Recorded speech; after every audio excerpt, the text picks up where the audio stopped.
You know, sometimes you see the title of a movie and you have to ask yourself, but why? And today I have one of those to show you. Elf Bowling, the movie. For those not already in the know, let me tell you about Elf Bowling. It's a game from the 90s that somehow spawned a series through viral marketing and being generally comedic. But like, comedic in the early internet sense of the word, from the era of dancing babies and lolcats. You know, that caliber of comedy. Elf Bowling was a pretty basic game without any real mechanics to it other than elf murder. And one news show even put it in the same league as Doom and Quake. It has become one of the most popular computer games in the country, even bigger than Quake or Doom. It's called Elf Bowling. Let's take a moment to process that. Doom?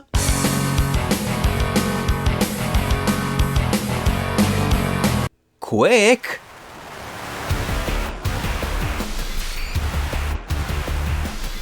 Elf Bowling? If you want to see a better history lesson than I could ever give, check out my buddy Clint's review. He's a cool dude and he makes lots of great videos. Check him out. Anyway, the main question I want to ask is, how does this get an animated movie in 2007? Do you want to know what my favourite part is? The budget for this movie. $6.5 million. Where did that even go? The most notable actors in it are Tom Kenny and Joe Lasky, and it certainly doesn't look that well animated. So where did the money go? I mean, with Food Fight it kinda makes sense because of the voice cast and the brand deals and the sabotage, whatever happened there. But here, there's no logic. Where did the money go? We can debate all day about where the money did or didn't go, or we can jump into the masterpiece that is Elf Bowling the movie. Believe it or not, this movie tells an interesting origin story with Santa. He actually starts as a pirate that steals toys from orphans. Yeah, didn't see that coming. And I mean, that's an interesting premise. There's potential for character growth there. To have a journey from a villainous cur to a hero who gives toys to kids through the magic of Christmas and giving. Like, that would actually really work well as a movie. The real question is, do they actually go anywhere with this idea? They don't. So at the start of the movie, Santa is the captain of this ragtag crew, which includes his half-brother called Dingle Kringle. And no, I am not making that up. That is legitimately the name they went with. He also plays the effective villain of the story, but I'm getting a little ahead of myself because we're with pirates right now. Who pooped in the peanut barrel? Who pooped in the... what? Yeah, Santa has a weird group of pirates under his command, and then he doesn't because they play bowling, and Santa gets his snivelly brother to cheat for him and cook the books. Ah! He cooked the books! Ah! Dingle cooked the books! Cooked the books? When the pirates find out that Santa cheated at bowling, he and his brother are made to walk the plank while they bicker, which seems a bit extreme, I think. I mean, it's only a game. Why you have to be mad? And on another note, remember my video on Dragonsphere from last year? Dingle really reminds me of MacMahon from that game. I mean, get this. Dumb beard, dumb beard. Evil brother, evil brother. Stupid name, stupid name. It's absolutely uncanny. Hey man, this movie's a Dragonsphere ripoff. I'm totally not reaching there. Anyway, Santa and his brother slowly drift out to sea on blocks of ice as we see the title of the movie. Oh yeah, this movie's about elf bowling, isn't it? I don't know if I want the title to be actually relevant. I really hope it's not. Speaking of elves, we then see one snowboarding down a mountain all SSX. It's tricky! And then...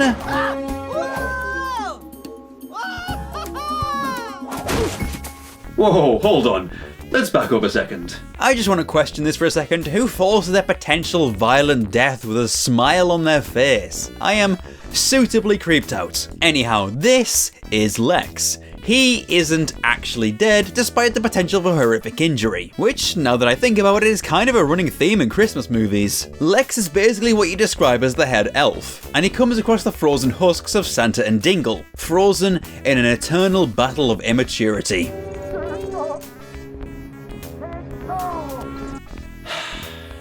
Wonderful. Lex and his friends debate whether or not they should set the two swashbucklers free, to which his friend Bagger responds, Are you cracked? Never thaw out monsters. Oldest rule in the book. Yeah, dude, have you not seen The Thing? Really enlightening documentary. But anyway, Lex uses his magic orb to free Santa because he believes him to be this figure of legend known as Whitebeard, who is prophesied to lead the elves. But then the two pirates start fighting again, and Lex responds by setting Santa on fire. You know, I am not really sure if this movie's supposed to be tongue-in-cheek. I mean, it would make sense given the subject material, but at the same time, it's still kind of like a family movie, so... I have no clue. Mystified. Despite the fire incident, Santa still feels indebted to the elves for thawing him out, and Lex truly believes Santa to be the one to lead them, and consequently, Santa is shown to the workshop. So apparently Christmas doesn't exist yet, at least in the gift-giving form, but the elves still make toys for no real reason. Dingle realises as a toy-thieving pirate that all these toys are a huge opportunity to make money, but Santa isn't so sure about the idea at all. So Santa is the moral one, despite being an immoral pirate in the beginning. Okay. Dingle then gets spooked by a troop of marching elves. Hey, can you blame him? I'd be terrified. He tries to take the magic orb, which then electrocutes him, and then Santa tries to grab it, which means he gets electrocuted as well, and that leads to this. Uh-oh. Call my lawyer. Oh, it's happening. It's elf bowling, ladies and gentlemen. It's really a thing now. They actually went and did it. The absolute madmen. Although, apparently, the elves love it. Being bowled, for them, is fun. That's not how it was in the games. They screamed out in agony. You could see blood and bruising. Sometimes they even had their heads ripped off by the machine things. I never thought I'd say this, but they're actually misrepresenting the games here. Well, it's me favorite game, lad. Bowling. Elf bowling, that is. Oh, and now we've got a title drop. Let's celebrate. I'm gonna need this to get through the rest of the movie. So because he threw a heavy ball at them, Santa is an instant hit with the elves. And I specifically love this girl elf here. Just look at her face. She's really having a great time. You can't fault her for that. And there's also this.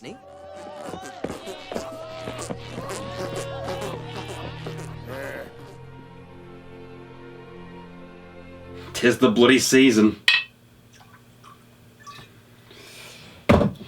They then meet Griselda, who is a human who makes strudels, I guess. Let's not question why there's a human living amongst the elves though, because it surely isn't for the sake of plot convenience and having a Mrs. Claus character. Nope, not at all. They then entice Santa further by coming up with the idea of delivering presents once per year. Only work one day a year? Yeah, Santa's got the right idea. Work one day, yeah. Sounds great.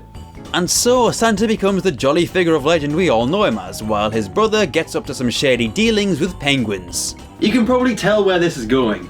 Yo, when the presents need wrapping, I'm the one make that happen. My feet start tapping, my hands keep clapping. Or perhaps not. So Christmas is fully set up and this girl elf is still going, still clapping away. You go, girl.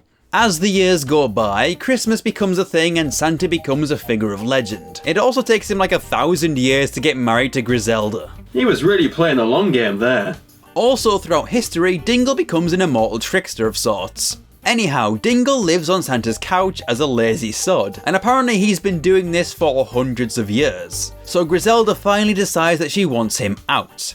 It's either my strudel or that wet noodle. Well, when you put it like that. And Santa gives him an ultimatum. You got 1 week to find yourself a nice bachelor igloo. Dingle then hatches a plot with his penguin cronies to split up Lex and Santa and basically steal Christmas. I didn't say they were very original. Friendly reminder though that it took him well over 1,000 years to actually do this. Which is just bloody lazy if you ask me. Dingle engineers a scenario in which 6 billion presents are missing, a lot like that $6 million, and basically says that Santa is useless and he should be the one in charge. And so he challenges Santa to a game of elf bowling. It couldn't be more ham-fisted if it tried. Seriously. Being the cheaty he is, Dingle tries to ruin the game by replacing 2 of the elves with his penguin henchmen, and basically making it so he wins. How nobody noticed that they were there and causing trouble is beyond me though. Although before that, this happens. Imbeciles, get ready! And that's actually really scary. It reminds me of that one cup of soup advert. So it looks like Dingle then wins by cheating. Oh my god. Wait a minute! Dingle cheated! Which means Santa wins! Oh, so that entire segment meant nothing. I'm just gonna keep drinking. Feel free to join me. Also, I just realised that the elves are dressed as bowling pins. You know, if this movie were a person, I'd break its legs. Now you might be thinking, this seems like a finale. Everyone's celebrating, there's fireworks, but no, this isn't even halfway. You see, Dingle and his penguin cronies aren't done scheming. Oh, and there's a musical number as well. I love a mutiny. I love a good villain musical number as much as the next guy, but this is just bad. The singing is awful and the animation is lacking any life at all. It's hard to believe that this guy is voiced by Tom Kenny. It's a fairly dull performance overall, honestly. Although, it's probably not the voice actor's fault. It never is with these things. From here, the villain's plan is hatched, and they make it look like Lex is wrecking everything and ruining Christmas. Actually, this movie's the one that's ruining Christmas. Now you blast me girlfriend, Strudel! I didn't do nothing. Ah, but you see, not doing nothing means you did something. That's a double negative. You're an idiot. Seriously, screw you, Lex. I know you didn't do anything for real, but I'm angry at this movie and I'm taking it out on you. I mean, perhaps I should be angry at the directors, but one of them is called Rex Piano. How can you be angry at a name like that? His name is Rex Piano. His name suggests that he eats action heroes for breakfast. Dingle then makes it sound like Lex has ran off and gotten himself into danger, and because Santa is a good person, he goes out to try and save him and is ultimately tricked. Meanwhile, Dingle takes over the workshop and promptly has it blown up.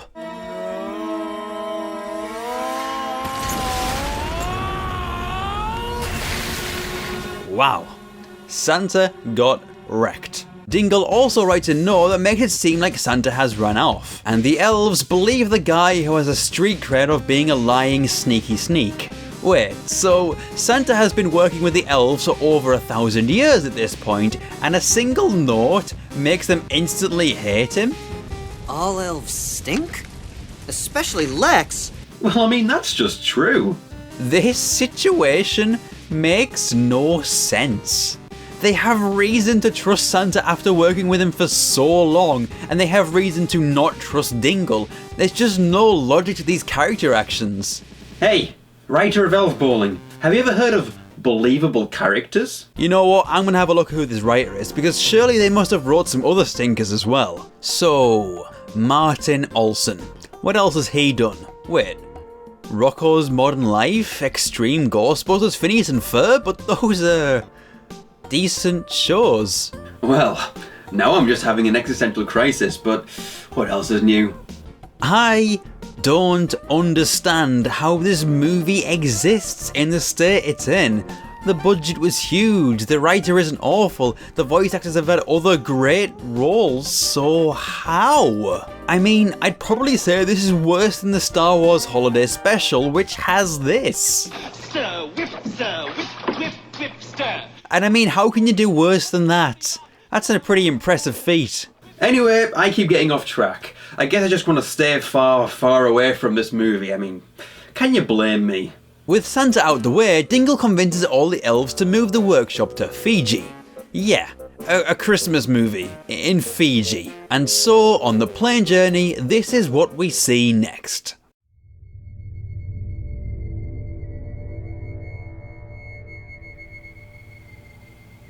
Penguin boobs. No, I'm fine. I'm okay. I'm good. Bada boom. While on this flight, Dingle meets with a woman who hears of his fortune and pretty much takes advantage of his stupidity. I mean, she's technically kind of a bad guy as well, and it seems strange to introduce another villain this late, but, you know, This is Elf Bowling the movie we're talking about. The sky's the limit with this one. So yeah, new villain, wants Dingle for his money. Whatever. Do I care? No, I don't. It's not a good of the writing. Let's see no wedding ring, ridiculous clothing. I'll bet you've never kissed a girl. What? You can't just approach people like that, it's weird. Hey you, I think you're pretty cool. Oh hey Skid Clone, I appreciate your kind word. That's a really nice thing. Bet you're a huge virgin, aren't you? Well now I just feel bad about myself. They arrive at Fiji and the elves are pretty pleased about it. Some of them are a little too pleased. You should stop smiling like that, sir. I don't feel good about this. Welcome to Fiji, where life, love, and especially fun reign supreme. I have nothing to say here. I don't know what's... Did we get the bad ending or something? Was I supposed to save Santa somehow? I should never have watched it in the first place. That's the real good ending. As it turns out, Griselda saves Santa and he's like, man, I don't know if I can win here. And she's all... Destiny! Destiny. And there we go, Santa's off to save Christmas, and it should be a heartwarming moment, but I can't help but feel empty inside. Heading back to Fiji, Dingle forces the elves to work for him by using hypnosis, but he chooses to not hypnotize Lex, aka the one elf capable of stopping him, which, you know, is a pretty big hole in the plan. It's not like they forget to, they literally choose not to. Oh, but the cartoon villainy doesn't stop there. They're actually going to charge children for the toys they get at Christmas. Which, I don't think that would actually work, you know? As far as evil plans go, that's pretty naff. There is also a musical number about slavery. Slavery makes the world go round. Moving on, Lex meets with the island's chief, and the chief basically tells him to go and save the elves, and find his inner power or something to that effect. Okay, so now we have this character as well. Cool, that's fine. Just introduce another character, that's fine, see if I care. Can't be. It's impossible. But it is. Where the Feliz Navidad did he come from? The North Pole. He came from the North Pole. You left him at the North Pole. You're asking the wrong questions here. Anyway, to protect himself from Santa, Dingle turns the Moai heads into bodyguards who sound like surfers. Yeah, dude, like you rock. Sam and Max did it first. And using the magic orb, Dingle easily beats Santa, and one of the stone dudes buries him in the sand, where Lex manages to meet up with him. Santa, what are you doing here? He's buried neck deep in sand, Lex. What do you think he's doing? Knitting a jumper? Yeah, I think you know where this is going anyway. They meet up, they manage to get free and sneak over to the workshop. They explain it's all a big misunderstanding. They rescue the elves and have a big final showdown thing after lots of boring, unnecessary stuff. I'll be honest, I'm just getting bored. Lex has magical powers now, I guess. So that's cool, that's good for him. Still hate him. Oh, and you guys didn't forget the title of the movie, did you? You can't end the movie without some more elf bowling. Yeah, they resolve the conflict of this movie with elf bowling. Again, in exactly the same way as they did before. And I mean literally the same. Dingle cheats, Santa loses. Dingle is called out for cheating, Dingle loses. Like, that scenario literally already happened in the movie. How lazy does your writing have to be to allow that to happen? They then deliver the toys, Lex magically fixes the workshop, and Christmas is saved. But not for all of us. Christ, what a mess of a movie. I don't even know where to start with this one. You know, I might say that Elf Bowling the movie is worse than Ratatouille, if only for the potential that it had. I know the subject material was awkward to adapt, but a talented team could have made it work. Some of the ideas here aren't even that bad. Consider the pirate angle, that could have worked. So really, the movie should have been about Santa's journey to become a good person. He would pay respect to the elves, and there'd be a payoff of him becoming a figure of legend that's much more moral than he used to be. But no, that happens early on in like a couple of scenes. We have no real character development here. And the whole elf bowling concept is so ham-fisted here, it's just cringy. And maybe there's like one or two lines that are kind of chuckle-worthy, but the overall plot is full of dumb ideas and things that just don't make sense. And to top it all off, it has a really confusing target audience. Technically there's nothing adult in it.